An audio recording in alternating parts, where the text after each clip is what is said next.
Abra sua Bíblia no profeta Isaías, por favor. Isaías capítulo 1.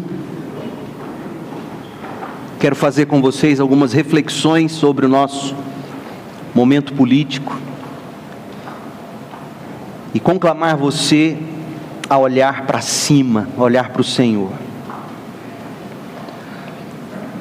Pela manhã nós estamos estudando o livro do profeta Jonas e hoje de manhã nós vimos como Jonas foi instrumento de Deus no grande avivamento que aquela nação experimentou.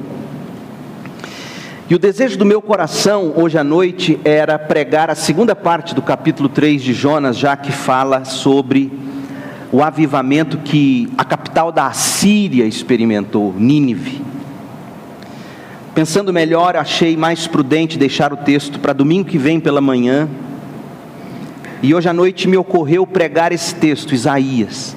Eu preguei essa mensagem na Igreja Batista Central em Campinas em fevereiro do ano passado.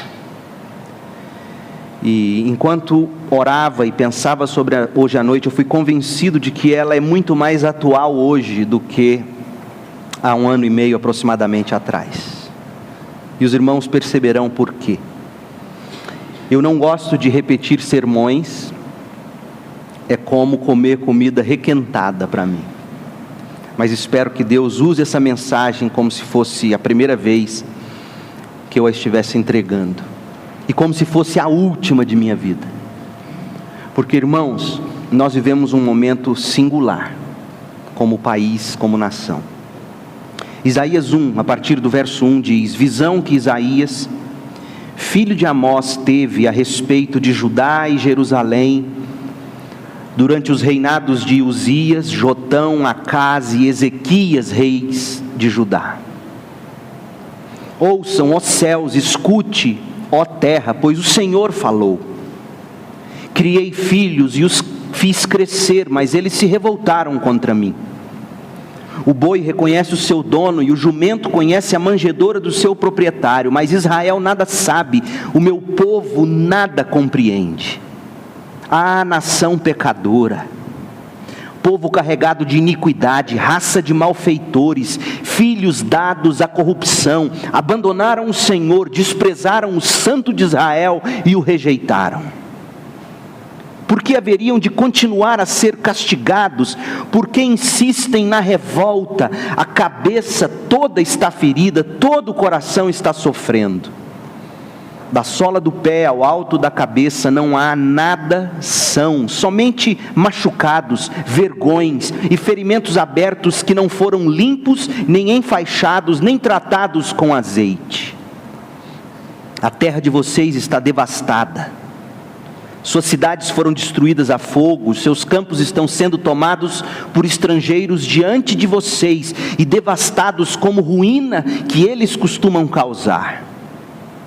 Só restou a cidade de Sião como tenda numa vinha, como um abrigo numa plantação de melões, como uma cidade sitiada. Se o Senhor dos exércitos não tivesse poupado alguns de nós, já estaríamos como Sodoma e semelhantes a Gomorra. Governantes de Sodoma, ouçam a palavra do Senhor. Vocês, povo de Gomorra, escutem a instrução do Senhor Deus. Para que me oferecem tantos sacrifícios? Pergunta o Senhor. Para mim chega de holocaustos de carneiros e da gordura de novilhos gordos. Não tenho prazer no sangue de novilhos, de cordeiros e de bodes. Quando vocês vêm à minha presença, quem lhes pediu que pusessem os pés em meus átrios? Parem de trazer ofertas inúteis. O incenso de vocês é repugnante para mim, luas novas, sábados e reuniões. Não consigo suportar as assembleias cheias de iniquidade. Suas festas de lua nova e suas festas fixas, eu as odeio, tornaram-se um fardo para mim, não as suporto mais. Quando vocês estenderem as mãos em oração, esconderei de vocês os meus olhos. Mesmo que multipliquem as suas orações, não as escutarei. As suas mãos estão cheias de sangue. Lavem-se, limpem-se, removam suas más obras para longe da minha vista. Parem de fazer o mal, aprendam a fazer o bem, busquem a justiça, acabem com a opressão, lutem pelos direitos do órfão, defendam a casa da viúva. Venham, vamos refletir juntos, diz o Senhor. Embora os seus pecados sejam vermelhos como escarlate, eles se tornarão brancos como a neve. Embora sejam rubros como púrpura, como a lã se tornarão. Se vocês estiverem dispostos a obedecer, comerão os melhores frutos desta terra. Mas se resistirem e se rebelarem, serão devorados pela espada, pois o Senhor é quem fala. Amém. Sempre que eu leio esse texto, eu me lembro da música que nós acabamos de cantar, a música de João Alexandre. Pra Cima, Brasil é o título dela. É muito apropriada. Ouça: onde andará a justiça, outrora perdida? Some a resposta na voz e na vez de quem manda. Homens com tanto poder e nenhum coração, gente que compra e que vende a moral da nação. Parece que a gente está lendo os jornais dos nossos dias. Parece que a gente está ouvindo os noticiários de televisão. O que a gente não ouve, o que a gente não lê na mídia secular é o que diz o refrão da canção: Brasil, olha para cima. Brasil, olhe para Deus. Existe uma chance de ser novamente feliz. Brasil, há uma esperança. Volta teus olhos para Deus, o justo juiz. A convocação do cantor resume bem a profecia do profeta. Diante dessa realidade desesperadora que vive o nosso país, a mensagem de Isaías se torna mais relevante do que nunca. Então eu quero convidar você para juntos vermos o que nós podemos aprender e como nós devemos encarar o momento em que atravessa o nosso Brasil. O texto nos permite 3 observações preliminares. 3 observações essenciais antes de partirmos para as aplicações para as nossas vidas. E quando eu vejo essas observações preliminares de Isaías, irmãos, eu percebo, para nossa tristeza, que a igreja evangélica, nós crentes, estamos longe do que aqui se requer de nós. A primeira observação diz assim: há uma necessidade de discernimento espiritual para a gente encarar o momento histórico que a gente vive. A primeira observação que a gente precisa fazer tem a ver com a necessidade de discernimento espiritual. Olha o que diz o versículo 1 do profeta Isaías: visão a respeito de Judá e Jerusalém. Visão a respeito de Judá e Jerusalém, durante os reinados de Uzias, Jotão, Acás e Ezequias, reis de Judá. O que eu acho impressionante é que o profeta tem uma visão da nação, uma visão do país, durante o período desses 4 reis de Judá, que foi um período que durou aproximadamente 80 anos. Durante 80 anos, Isaías foi profeta em Israel, e Isaías pôde ver coisas que Deus mostrou a ele. Isaías está nos dizendo que o livro dele, a mensagem dele é fruto de uma visão profética. Agora, não que o profeta tivesse entrado em transe e tivesse de repente começado a psicografar alguma mensagem celestial, numa espécie de Chico Xavier de Deus. Não, nada disso. Isaías 2, versículo 1, diz que a palavra que em visão veio a Isaías.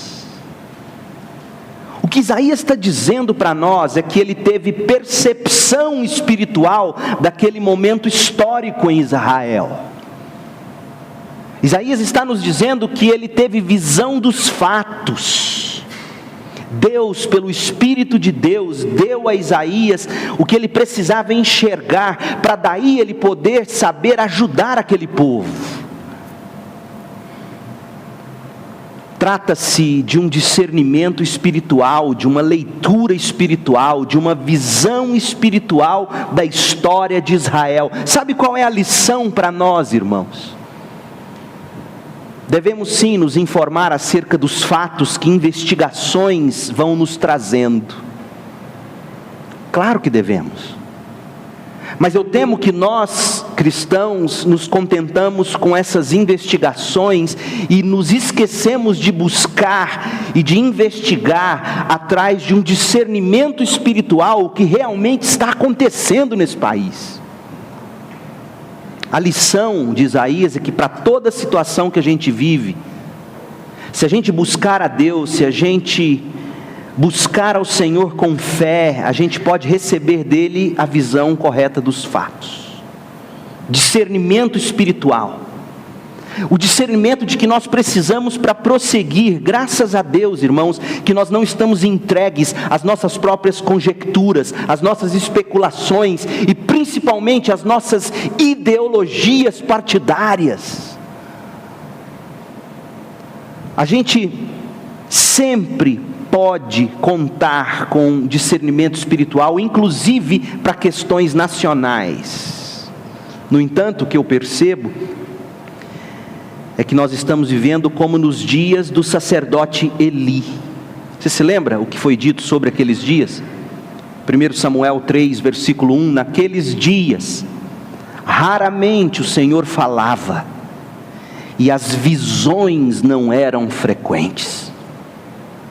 Naqueles dias Deus não falava, não havia profetas. Naqueles dias as pessoas não sabiam interpretar os fatos históricos nacionais à luz do que Deus queria, porque não havia visões. E visões aqui não tem nada a ver necessariamente com revelações espetaculosas, que tantas vezes a gente sai em busca de profetisas para dar revelações e visões mirabolantes. Não, o que Samuel está dizendo é que nos dias de Eli, o povo de Deus não conseguia discernir a história à luz do que Deus fala. A nossa principal crise hoje, irmãos, a principal crise do Brasil não é política. A principal crise é falta de discernimento espiritual. Muito mais do que políticas públicas, o que essa nação está precisando são de pessoas piedosas que enxergam o mundo com os olhos de Jesus Cristo, que apregoam a mensagem do Evangelho e não uma teologia toda recheada e maculada de filosofia marxista, de direita ou de esquerda.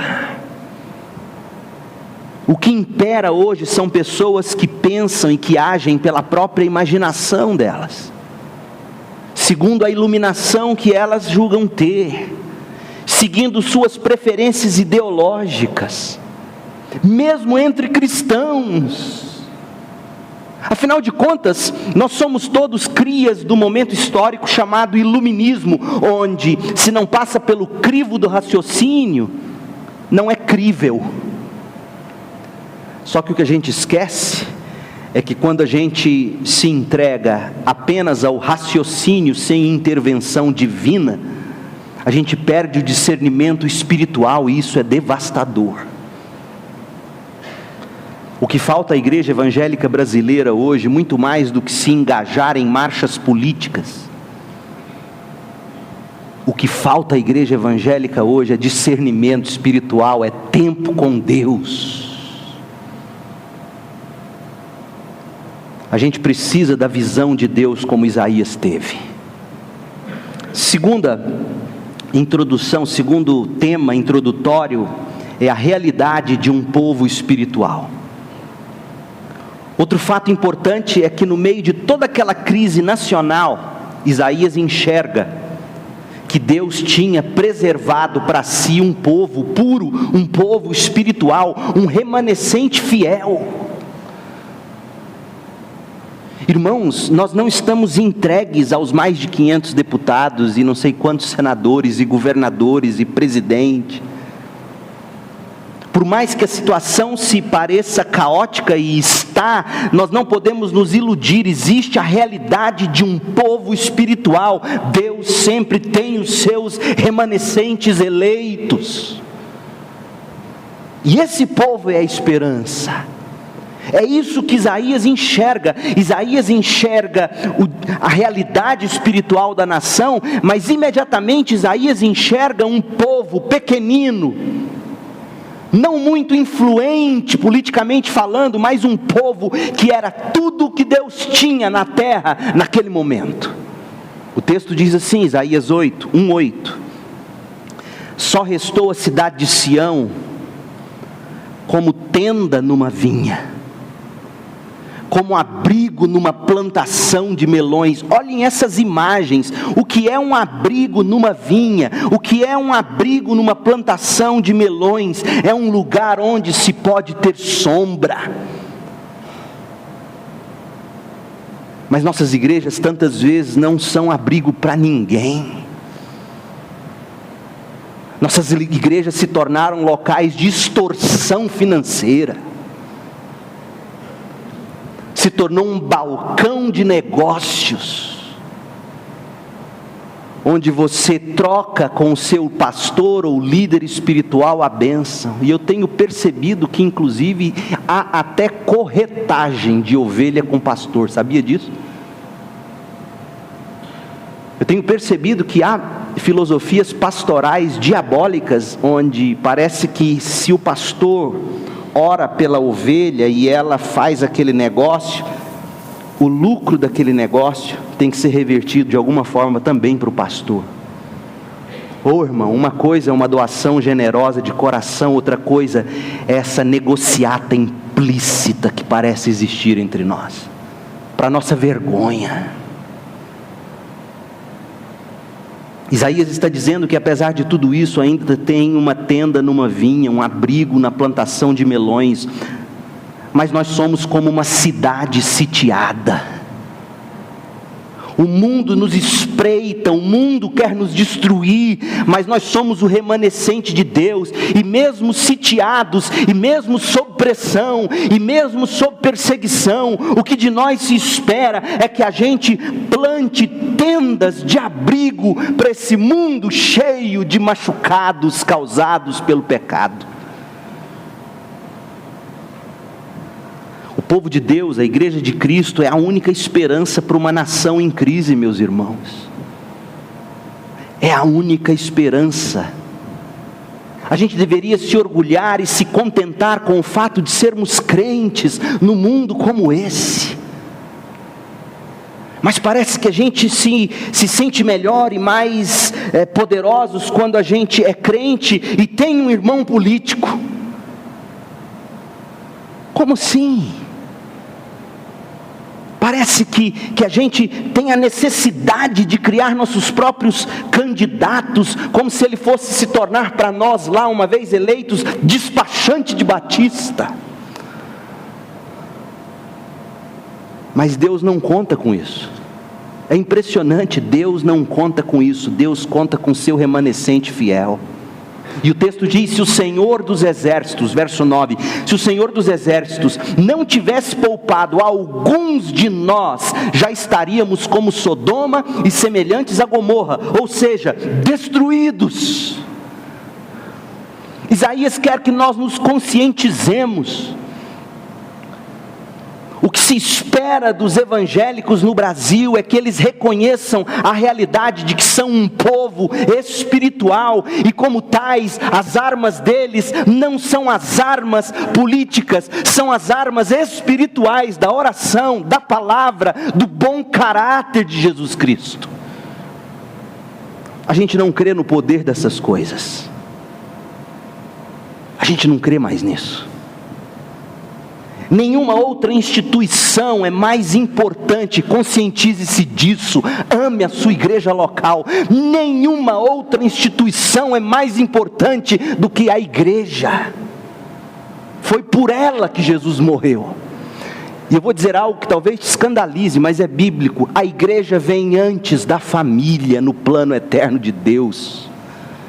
Porque no céu não se dará em casamento, não haverá família como hoje nós concebemos. Haverá a grande família de Deus, a igreja do Senhor Jesus Cristo. E todos os casamentos e todos os relacionamentos aqui na terra, Paulo diz em Efésios 5, servem para apontar o amor de Cristo pela igreja dele. Ame a sua igreja, valorize a sua igreja. Entenda a realidade de um povo espiritual. Nenhuma instituição é mais importante do que a igreja de Jesus. A igreja de Jesus é mais importante do que a nossa convenção.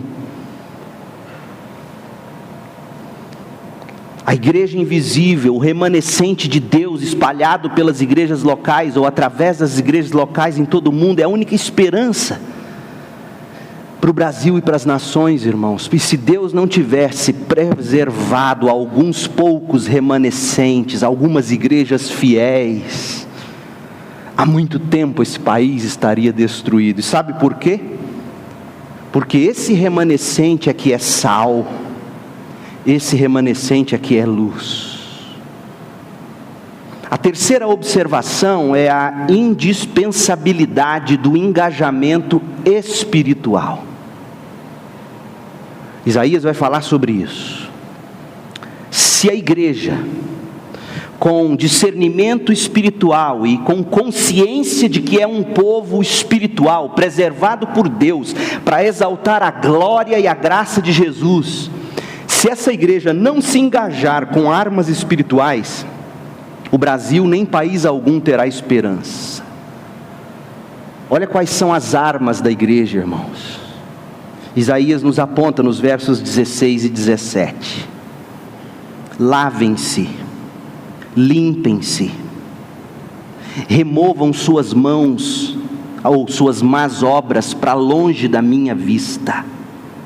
Parem de fazer o mal, aprendam a fazer o bem, busquem a justiça, acabem com a opressão, lutem pelos direitos do órfão, defendam a causa da viúva. Veja que o que se espera do povo de Deus é uma postura de caráter, muito mais do que uma mobilização social.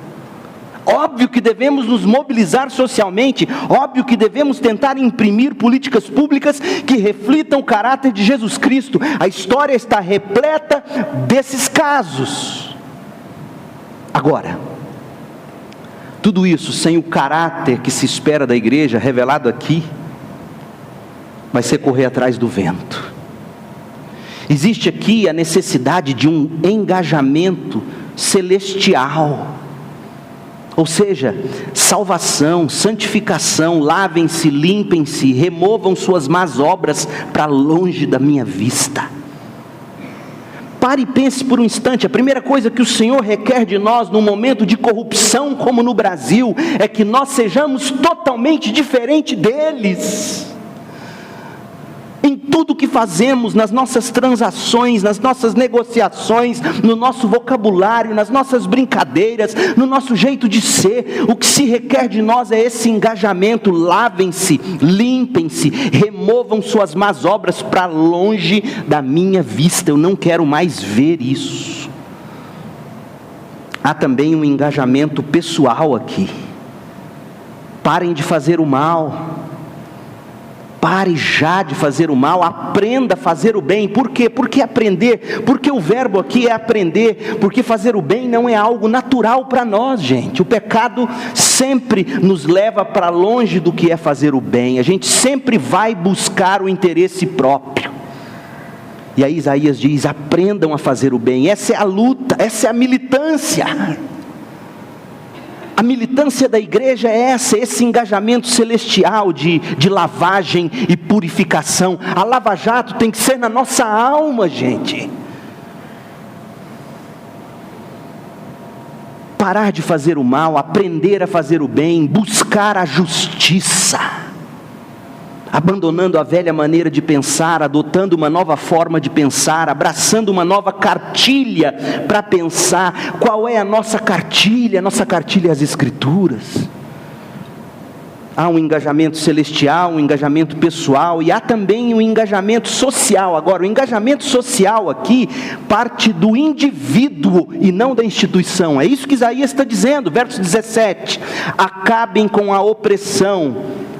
Naquilo que está ao seu alcance hoje, já aqui e agora, lute para acabar com a opressão, lute pelo direito dos órfãos, defendam a causa da viúva hoje, individualmente, aquilo que te cabe fazer.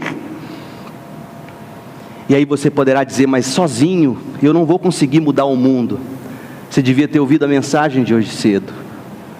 Deus muda o mundo com pessoas solitárias. Um bebezinho que nasce numa noite em Belém, um homem sozinho, que vai para a cruz sem pecado, e recebe sobre si os pecados de todos aqueles que nele crê, sozinho, tão só, que chegou um ponto em que ele teve que dizer, Deus meu, por que me abandonaste? É com engajamento de pessoas sós, mas convictas do caráter que devem ter, que Deus promove a transformação no mundo. É indispensável o engajamento espiritual da igreja. Pois bem, até aqui nós vimos a necessidade que a gente tem de discernimento espiritual. Nós vimos a realidade de um povo espiritual. Nós vimos quão indispensável é o nosso engajamento espiritual. Agora, vejamos por que o Brasil deve olhar para cima.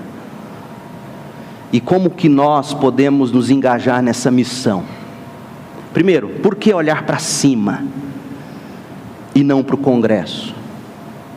E não para as próximas eleições? Há pelo menos duas razões para o Brasil olhar para cima. Primeiro, o país está doente.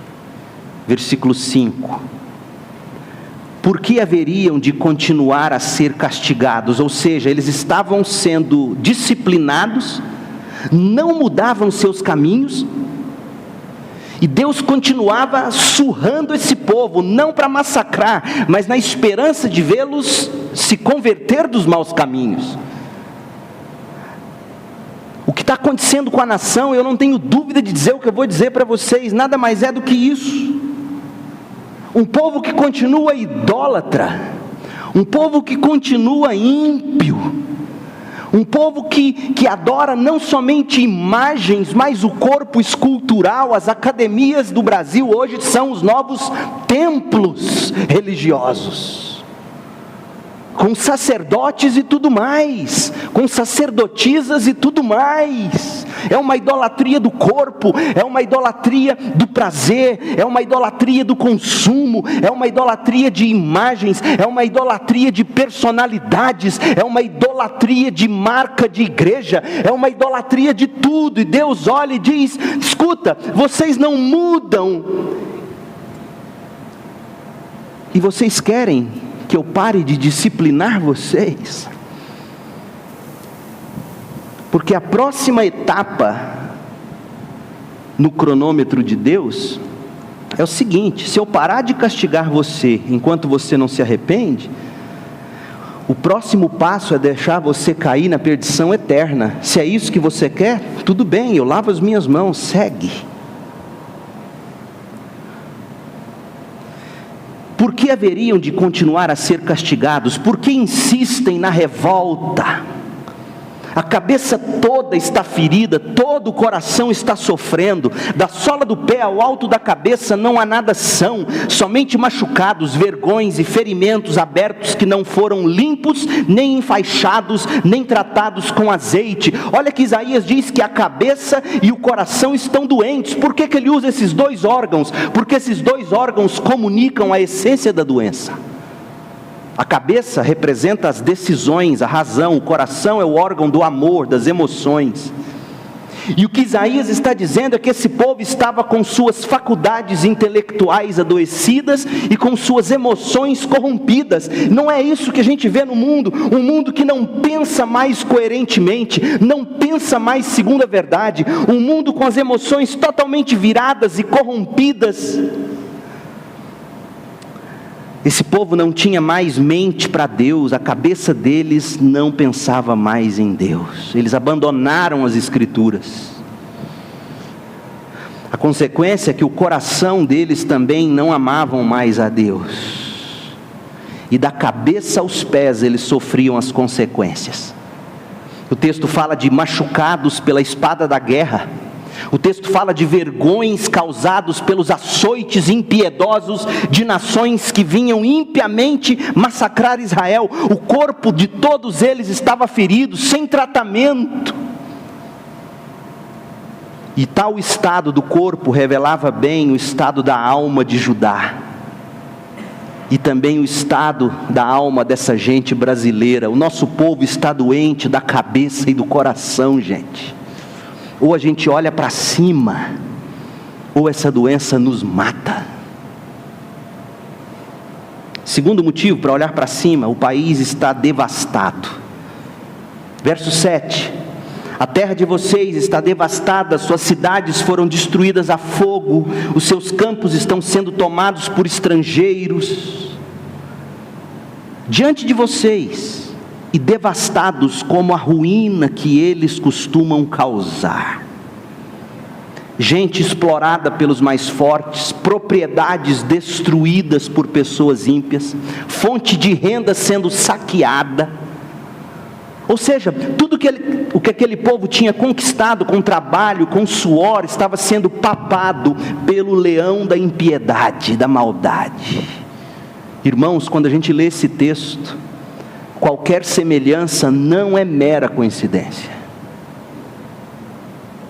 Apesar de alguns avanços, o povo brasileiro continua sendo devastado. E eu não preciso aqui gastar o nosso tempo descrevendo a nossa crise, sob risco até de nos tornarmos partidários, e o papel da igreja não é partido, o papel da igreja é Cristo. Mas nós estamos devastados, economicamente, socialmente, moralmente, não há onde se agarrar. E aí vem a outra pergunta: por que nós estamos doentes e devastados? A gente poderia falar de todas as razões políticas, sociais, desde a época da entre aspas, descoberta do Brasil, e a gente poderia traçar uma linha histórica, sociológicas, enfim, todas verdadeiras até. Ninguém nega isso. No entanto, se nós nos ativéssemos apenas a isso, nós seríamos pessoas superficiais. Porque todos os problemas políticos, sociológicos, morais do Brasil são apenas reflexos de um problema ainda mais profundo e que político algum discute, nem tampouco sociólogos, até porque não é o campo do conhecimento deles. E a igreja, que deveria estar refletindo e dizendo e propagando, se corrompeu com discursos políticos e sociológicos, para nossa vergonha e tristeza. Nos vendemos as mensagens da psicologia pop, nos vendemos a mensagem marqueteira das empresas. Pastor hoje se tornou, como é que eu digo sem ofender? Pastor hoje é coach. Pastor hoje é filósofo. Pastor hoje é psicanalista. Porque parece que se não tiver algo assim a mais, não terá influência. Larga de besteira. O que Jesus espera dos homens que Ele levanta para pastorear o rebanho dele é que o amem e pastoreiem os pequeninos. Pastor tem que ser pastor, ovelha tem que ser ovelha. Pastor tem que ter cheiro de ovelha e não de charuto de filósofos marxistas, e não de consultórios. Pastor tem que ter cheiro da gente que ele pastoreia. Pastor tem que exalar no meio desse povo o aroma de Jesus Cristo. Pastor tem que ser crente. Isaías, com todo o discernimento espiritual dele, Ele olha para a nação e diz: sabe por que vocês estão doentes? Sabe por que vocês estão devastados? Não adianta a gente estudar a história da conquista da Palestina. Não adianta a gente querer estudar os traços históricos e sociológicos desde os dias em que Abraão deixou Ur dos Caldeus e veio a parar. Não. Isaías, com discernimento espiritual, ele nos ensina que a verdadeira razão para tanta doença e tanta devastação em Israel, no Brasil e no mundo são as seguintes. Primeiro, um povo que se esquece de Deus adoece. Um povo que se esquece de Deus se deteriora. Olha o que diz o verso 2: ouçam, ó céus, escute, ó terra, pois o Senhor falou. É Deus quem está dizendo, ouça. E aí ele vai falar da ingratidão do povo. Eu criei filhos e os fiz crescer, mas eles se revoltaram contra mim. Povo ingrato. Além de ingrato, é um povo irracional. Olha o que ele vai dizer. Isaías você está achando que eu sou duro? Não sou não, é Isaías. Olha o que ele diz, verso 3: o boi conhece o dono, o jumento conhece a manjedoura. Espera aí, o boi conhece o dono. Quando você olha para um boi, você pensa no quê? Boi só quer saber de capim, água fresca, e mesmo deitado ele mastiga. E o jumento? O jumento é um bicho teimoso. O boi reconhece o dono, o jumento conhece a manjedoura do seu proprietário, mas Israel, meu povo, nada sabe, o meu povo nada compreende. Esqueceram de Deus. Um povo, uma nação que esquece de Deus em nome do avanço e do progresso e da evolução, emburrece. Fica pior do que boi e jumento. Agora, nós evangélicos temos culpa porque gostamos apenas de respostas prontas e de chavões, sem a menor articulação e sabedoria. Mas a causa para a doença, a causa para a devastação, em primeiro lugar, é que eles tinham se esquecido de Deus. Ingratos, irracionais, esqueceram-se de Deus. Segundo lugar, eles se corromperam diante de Deus. Verso 4: ah, nação pecadora, povo carregado de iniquidade. Nação pecadora, o que quer dizer isso? Quer dizer que eles erraram o alvo. Deus criou eles para uma coisa, eles seguiram outro caminho. Povo carregado de iniquidade, ou seja, corromperam o caráter, corromperam a natureza e o propósito da natureza e das coisas. Mudaram o curso natural das coisas. Lembra de Paulo? Parece que Paulo leu isso aqui. Um povo carregado de iniquidade é um povo que mudou a natureza das coisas. Não é mais homem com mulher, é homem com homem, é mulher com mulher. Não é mais o homem o líder do lar. Eu falava com o Dr. Tiago hoje cedo e ele falou um negócio que me assustou, porque eu não imaginava que isso já estava no campo do estudo da psiquiatria. O próximo passo na sociedade, porque a história da homoafetividade, para nossa tristeza e vergonha, já está muito bem aceita, até entre crentes.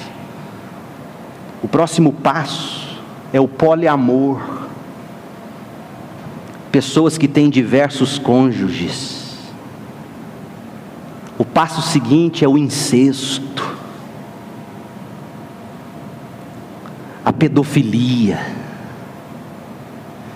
É um povo que se corrompeu diante de Deus. É um povo carregado de iniquidade. É uma raça de malfeitores. Que significa o quê? Ser raça de malfeitores. Praticam o mal, abandonam a justiça. Filhos dados à corrupção, ou seja, escravos do pecado que habita neles. Então o povo que se esquece de Deus é o povo que se corrompe diante de Deus. E se você quiser mais detalhes sobre os pecados de Israel nos dias de Isaías, leia Isaías 5. Isaías 5 vai relatar o pecado do materialismo, o entorpecimento, as pessoas embriagadas, drogadas, indiferentes espiritualmente, perversas moralmente, arrogantes no coração, liderança pervertida, corrompida, usurpada. Esqueceram-se de Deus, corromperam-se diante de Deus. E terceiro lugar, por que eles estão doentes e devastados? E aí cai sobre a igreja agora. Perverteram o culto a Deus. Capítulo 1, versículo 11 de Isaías diz que era um culto sem espírito, um culto sem coração, um culto religioso, um culto cheio de cerimônias e de pompas, mas um culto que não tinha coração, não tinha alma. O texto diz: para que me oferecem tantos sacrifícios? Pergunta o Senhor. Para mim chega de holocaustos de carneiros e da gordura de novilhos gordos. Eu não tenho nenhum prazer no culto de vocês.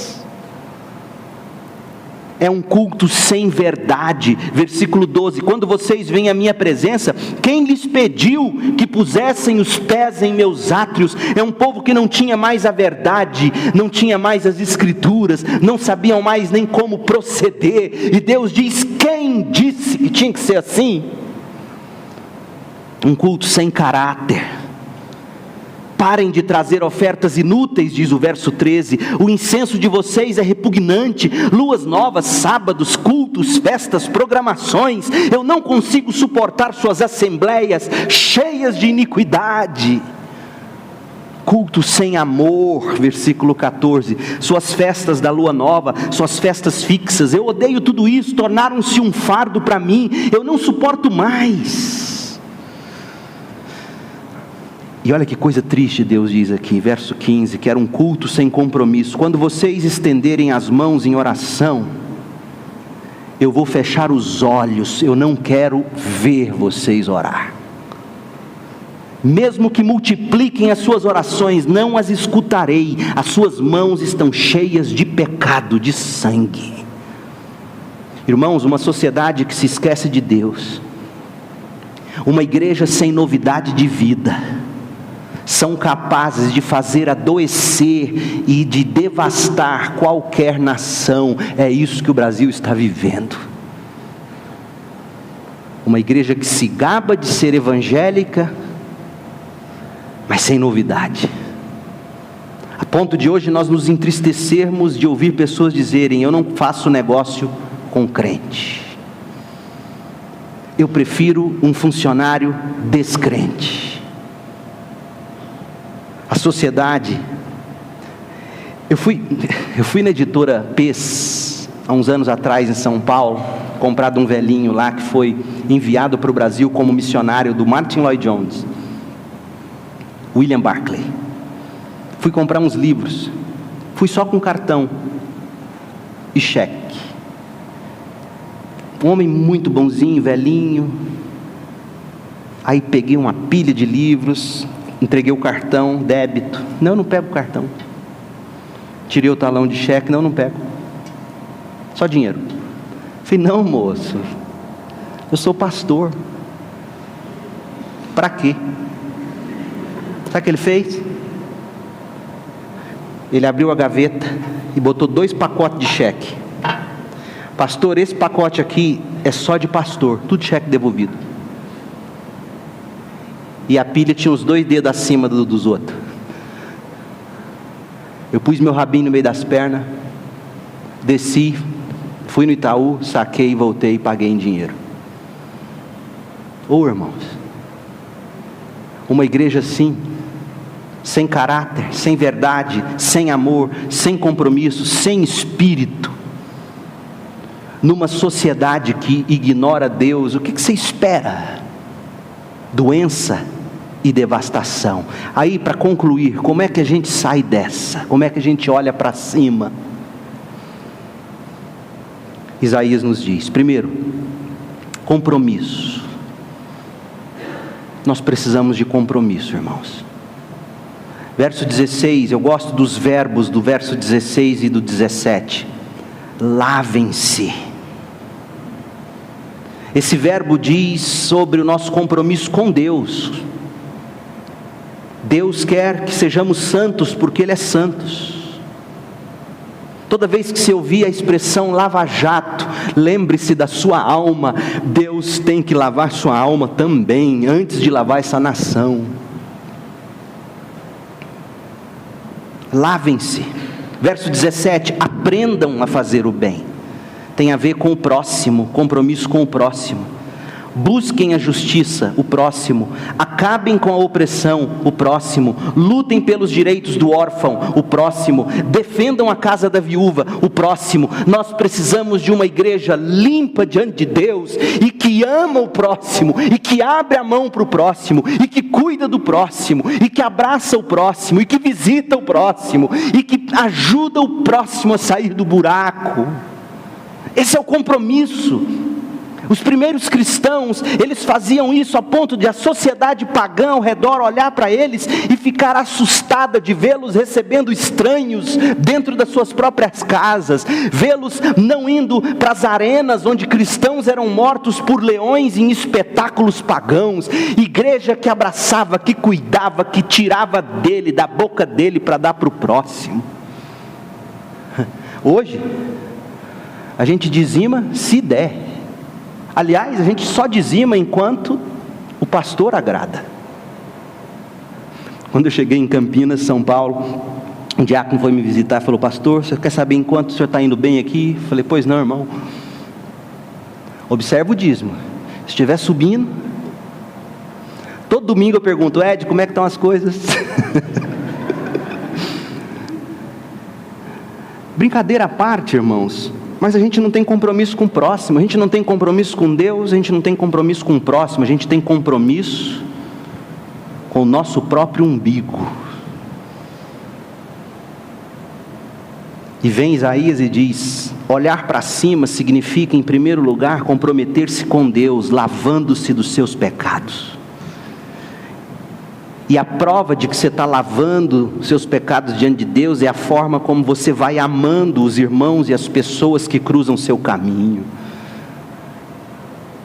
Você vai aprendendo a fazer o bem, você vai buscando a justiça, você vai acabando com a opressão naquilo que lhe cabe fazer, você vai lutando pelos direitos dentro dos seus limites, na sua esfera, você vai defendendo a causa da viúva, você vai cuidando do próximo. Hoje à tarde eu recebi uma mensagem do meu filho na fé, o Luiz, me chama de pai, ex-homossexual. Hoje à noite, ou ontem à noite, foi a posse do novo pastor lá, e o Luiz me escreveu uma mensagem hoje à tarde dizendo assim: pai, estou triste porque essa semana é meu aniversário, o senhor sempre ficava comigo. E hoje à noite eu vou ter que ir lá ver aquele pastor novo, aquele walk. Eu entendi ele, porque recentemente ele me mandou uma mensagem dizendo: pastor, só você, pai, deixava eu chegar perto, cuidava de mim.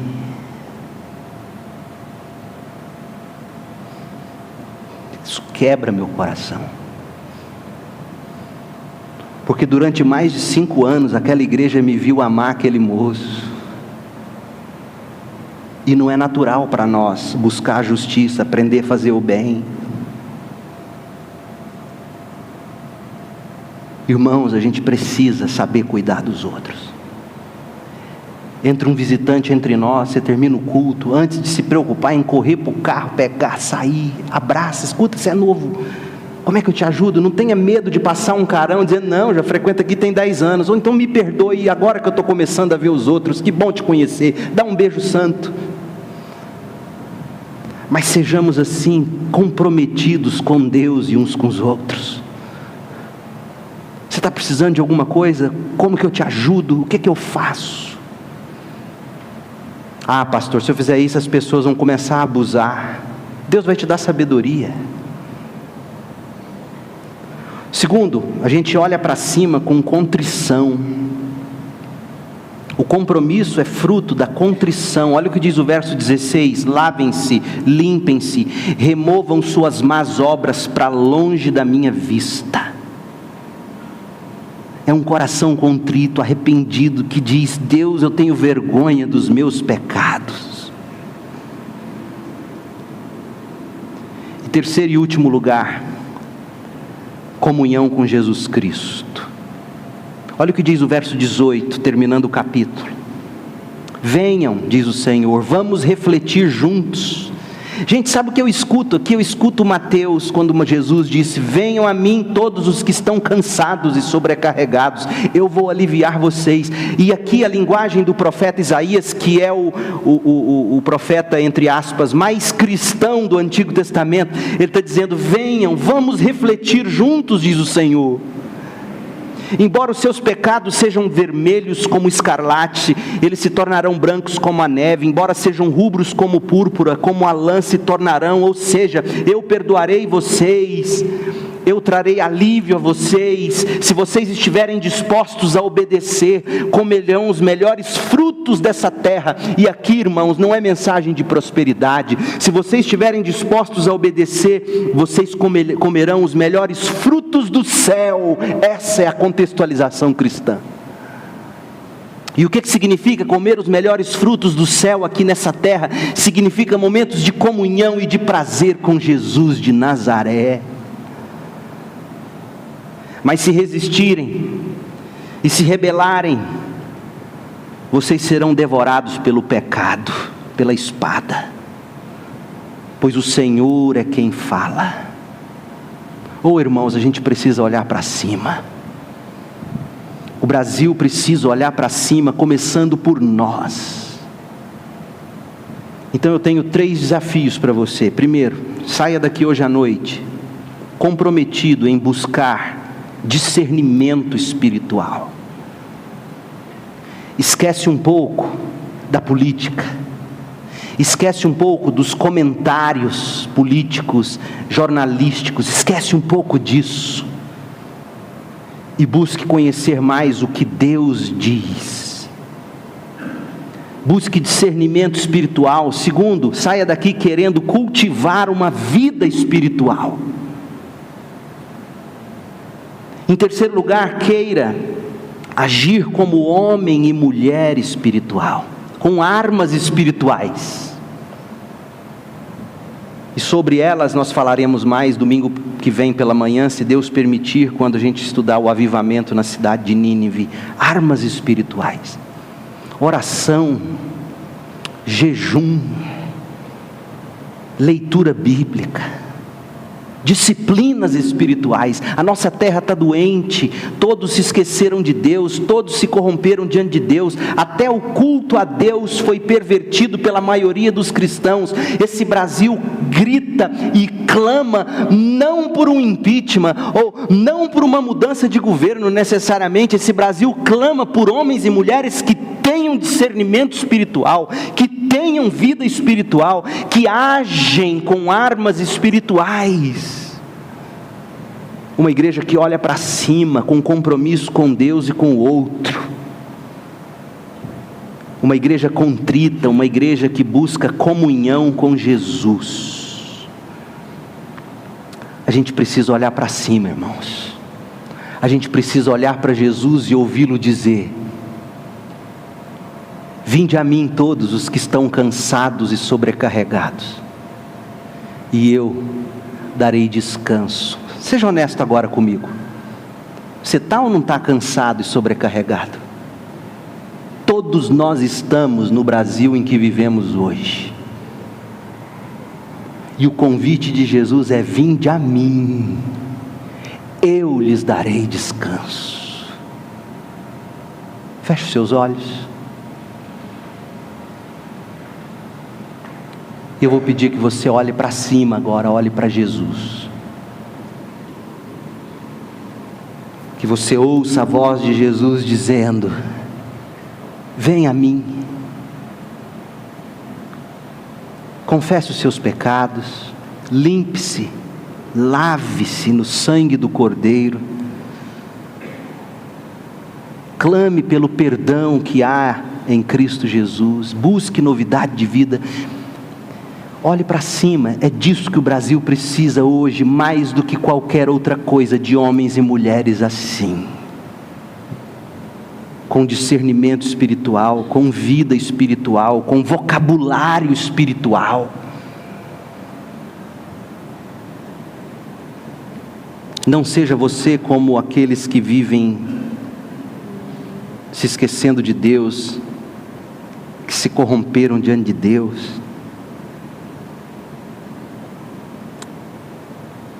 Se hoje à noite o seu desejo é uma entrega a Jesus Cristo, se você ouviu a voz dele dizendo a você: vem a mim hoje à noite, fique em pé, eu quero orar por você.